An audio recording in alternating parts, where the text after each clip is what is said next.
ආයිබෝවන් සියලු දෙනාටම SSY Academy YouTube channel එකට ඔයාලා ආදරයෙන් පිළිගන්නවා. හොඳ රාජ්‍ය සේවයේ වැටුප් වැඩිවීම 2026 වසරට අදාළව ගෙනෙන වීඩියෝ මාලාවේ 3 වෙනි වීඩියෝ එක තමයි අද ගේන්නේ.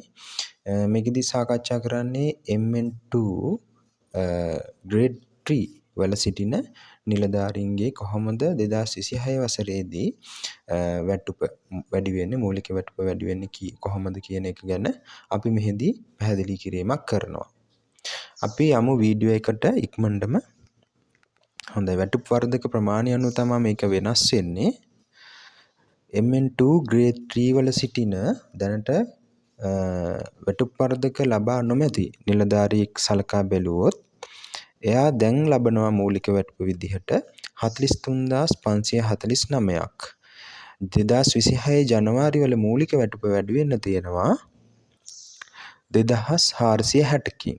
ඒ අනුව 2026 මූලික වැටුප වෙනවා 46010ක්. දල වැටුප හදද්දී අපිට මේකට ගැළපීමක් කරන්න වෙනවා දැනටමත් ලබන ජීවනාංක දීමනාව 17800. ඒ අනුව දල වැටුප 63810ක දල වැටුපක් ලබනවා MN2 grade 3 වල සිටින දැනටමත් වැටුප් වර්ධක කිසිවක් උපයාගෙන නොමැති නිලධාරියෙක්. හොඳයි. අපි බලමු වැටුප් වර්ධක එකක් උපයාගෙන තියෙන නිලධාරියෙක් මේ වන විට ලබනවා මූලික වැටුප විදිහට 43921ක්. 2026 ඔහුට වැඩි වෙනවා රුපියල් 2544ක්. ඒ අනුව මූලික වැටුප 2026 දී වෙනවා රුපියල් 46466ක්. දල වැටුප බවට පත් වෙනවා 64266ක්. ඒ MN2 grade 3 වල සිටින වැටුප් වර්ධක එකක් පමණක් උපයාගෙන තියෙන නිලධාරියෙකුගේ මූලික වැටුප වැඩිවීමට අදාළව සහ ඒ අනුව දල වැටුප. හරි. අපි බලමු වැටුප් වර්ධක දෙකක් උපයාගෙන තියෙන නිලධාරියෙක් මේ වන විට මූලික වැටුප විදිහට ලබනවා රුපියල් 44293ක්. 2026 වසරේ ජනවාරි වල වැටුප වැඩි වෙනවා 2628කින්. ඒ අනුව 2026 ඉඳලා යාගේ මූලික වැටුප වෙන්නේ 46922ක්. හොඳයි. ජීවනාංක දීමනාව එකතු වූ පසු ඇයගේ දල වැටුප 64722ක් බවට පත් වෙනවා. හොඳයි. පැහැදිලිනේ? අපි බලමු වැටුප් වර්ධක 3ක් උපයාගෙන තියෙන MN2 grade 3 වල සිටින නිලධාරියෙක් මේ වන විට ලබනවා මූලික වැටුප විදිහට 44665ක්. 2026 වසරේදී වැඩි වෙනවා මූලික වැටුප 2712කින්. ඒ අනුව 26 දී මූලික වැටුප බවට පත් වෙන්නේ රුපියල් 47378ක්. දල වැටුප වෙනවා රුපියල් 65178ක්. වැටුප් වර්ධක 3ක් දැනටමත් ලබලා තියෙන MN2 grade 3 වල සිටින නිලධාරියෙක්. හොඳයි. අපි බලමු වැටුප් වර්ධක 4ක් උපයාගෙන තියෙන නිලධාරියෙක්. දැන් ලබනවා වැටුප විදිහට මූලික වැටුප 45037ක්. 2026 ජනවාරි වල වැටුප් වැඩිවීමට නියමිතයි 2796කින්. ඒ අනුව 2026 දී මූලික වැටුප බවට පත් වෙනවා රුපියල් 47834ක්. හොඳයි. ඒ අනුව දල වැටුප අපිට හදා ගන්න පුළුවන් රුපියල් 65634ක දල වැටුපක් ලැබෙනවා. හොඳයි. වැටුප් වර්ධක 5ක් උපයාගෙන තියෙන නිලධාරියෙක් සලකා බැලුවොත් මේ වන විට ලබනවා මූලික වැටුප විදිහට රුපියල් 45409ක්. 2026 ජනවාරි වල වැටුප් වැඩිවීමට නියමිතයි රුපියල් 2880කින්. 26 දී ඒ අනුව මූලික වැටුප වෙන්නේ රුපියල් 48290ක්. ජීවනාංක දීමනාව එකතු විය යුතුයි.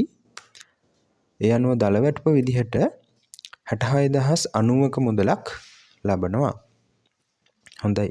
වැටුප් වර්ධක 6ක් උපයාගෙන තියෙන නිලධාරියෙක් සලකා බැලුවොත් මේ වන විට මූලික වැටුප විදිහට ලබනවා රුපියල් 45781ක මුදලක් 2026 දී වැටුප් වැඩිවීමට නියමිතයි රුපියල් 2964කින් ඒ අනුව 48746ක මූලික වැටුපක් 2026 සිට ලබනවා.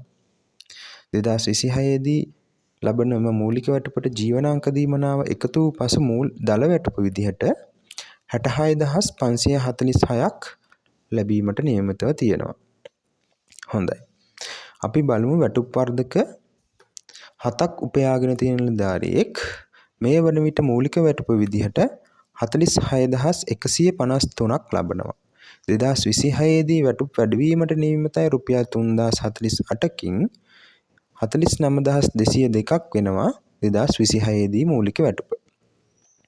ජීවනාංක දීමනාව සහිතව දල වැටුප විදිහට 67002ක මුදලක් ලබනවා MN2 grade 3 වල සිටින වැටුප් වර්ධක 7ක් උපයාගෙන තියෙන නිලධාරියෙක්. හොඳයි. අපි බලමු වැටුප් වර්ධක 8කින් සිටින MN2 grade 3 වල සිටින නිලධාරියෙක් මේ වන විට 46525ක මුදලක් මූලික වැටුප විදිහට ලබනවා. 2026 දී 3132කින් මූලික වැටුප වැඩිවීමට නියමිතයි. ඒ අනුව 2026 දී 49658ක මූලික වැටුපක් ලබනවා. දල වැටුප වෙනවා රුපියල් 17800 සමග 67458ක්. හොඳයි. අපි බලමු ඊළඟට වැටුප් වර්ධක 9ක් උපයාගෙන තියෙන නිලධාරියෙක්. හොඳයි. ඔහුගේ මූලික වැටුප වෙන්නේ 46897යි. වැටුප් වැඩිවීම 3216යි. මූලික වැටුපේ වෙන විට 50114ක් වෙනවා. ඒ අනුව දල වැටුප වෙනවා 67914ක්. ඒ වැටුප් වර්ධක 9ක් උපයාගෙන තියෙන නිලධාරියෙක්. මේ බලමු අපි වැටුප් වර්ධක 10. වැටුප් වර්ධක 10ක් තියෙන නිලධාරියෙක් මේ වන විටත් ලබනවා 47269ක්. ඔහුගේ ඇයගේ මූලික වැටුප් වැඩිවීම 3300යි තියෙන්නේ. ඒ අනුව 2026 සිට මූලික වැටුප 50570ක් වෙනවා. ජීවනාංක දීමනාව සහිතව දල වැටුප 68370ක් බවට පත් වෙනවා. හොඳයි. MN2 grade 3 වල සිටින වැටුප් වර්ධක 11ක් උපයාගෙන තියෙන නිලධාරියෙක් සලකා බැලුවොත් දැනට ලැබෙනවා මූලික වැටුප 47641ක්. ජනවාරි වල මූලික වැටුප පමණක් වැඩි වෙනවා 3384කින්. ඒ අනුව මූලික වැටුප 2026 ජනවාරි වල රුපියල් 51026යි. දල වැටුප 68826යි. හොඳයි. ඒ අපි බැලුවේ වැටුප් වර්ධක 11ක් ලැබර තියෙන MN2 grade 3 වල සිටින නිලධාරියෙක්. වැටුප් වර්ධක 12ක් ලැබලා තියෙන දැනට මූලික වැටුප ලබන නිලධාරියෙක් 48013ක් ලබනවා. 2026 දී 3468කින් එම නිලධාරියාගේ මූලික වැටුප වැඩිවීමට නියමිතයි. 2026 ජනවාරි වල මූලික වැටුප වෙනවා. ඒ අනුව 51482ක්. දල වැටුප බවට පත් වෙනවා 69282ක්. ඒ වැටුප් වර්ධක 12ක් උපයාගෙන තියෙන නිලධාරියෙක්. බලමු වැටුප් වර්ධක 13ක් සමන්විත MN2 grade 3 වල සිටින නිලධාරියෙක් මේ වන විට වැටුප විදිහට මූලික වැටුප ලබනවා 48385ක්. 2026 ජනවාරි වල 3552කින් වැඩිවීමට නියමිතයි. ඒ අනුව ඔහුගේ 2026 දී මූලික වැටුප බවට පත් වෙනවා 51938ක්. ජීවනාංක දීමනාව සහිතව දල වැටුප 69738ක් බවට පත් වෙනවා. අපි බලමු ඊළඟට වැටුප් වර්ධක 14කින් සමන්විත වන MN2 grade 3 වල සිටින නිලධාරියෙක් මේ වන විට ලබනවා 48752ක මූලික වැටුපක්. ජනවාරි වල 2026 3636කින් මූලික වැටුප වැඩිවීමට නියමිතයි. ඒ අනුව මූලික වැටුප 52392ක් බවට පත් වෙනවා. ජීවනාංක දීමනාව සහිතව දල වැටුප බවට පත් වෙනවා 70194ක්. වැටුප් වර්ධක 15ක් උපයාගෙන තියෙන නිලධාරියෙක් සලකා බැලුවොත් මේ වන විට මූලික වැටුප විදිහට 49126ක් ලබනවා. 2026 දී මූලික වැටුප වැඩිවීමට නියමිතයි 3720කින් ඒ අනුව රුපියල් 52850ක මූලික වැටුපක් 2026 ජනවාරි වල ලබනවා. ජීවනාංක දීමනාව සහිතව 70650ක දළ වැටුපක් ලබනවා MN2 grade 3 වල සිටින වැටුප් වර්ධක 15ක් උපයාගෙන තියෙන නිලධාරියෙක්. හොඳයි. වැටුප් වර්ධක 16කින් සමන්විත MN2 වල සිටින grade 3 නිලධාරියෙක් මේ වන විට මූලික වැටුප විදිහට 49501ක් ලබනවා. 2026 දී 3804කින් මූලික වැටුප වැඩිවීමට නියමිතයි. ඒ අනුව මූලික වැටුප 53306ක් බවට පත් වෙනවා. දළ වැටුප වෙනවා රුපියල් 71106ක්. අපි බලමු වැටුප් වර්ධක 17ක් උපයාගෙන තියෙන MN2 grade 3 වල සිටින නිලධාරියෙක් මේ වන විට ලබනවා මූලික වැටුප විදිහට රුපියල් 49873ක්. 2026 ජනවාරි වල 3888කින් වැඩිවීමට නියමිතයි. ඒ අනුව 26 දී 53762ක මූලික වැටුපක් ලබනවා. ජීවනාංක දීමනාව සහිතව රුපියල් 71562ක දළ වැටුපක් ලැබීමට නියමිතයි. අවසාන වශයෙන් වැටුප් වර්ධක 18ක් උපයාගෙන තියෙන grade MN2 grade 3 සිටින නිලධාරියෙක් ලබනවා මූලික වැටුප විදිහට රුපියල් 50245ක්. 2026 ජනවාරි වල මූලික වැටුප් වැඩිවීම රුපියල් 3972යි. ඒ අනුව 2026 සිට මූලික වැටුප වෙනවා රුපියල් 54218ක්. මේකට ජීවනාංක දීමනාව එකතු විය යුතුයි.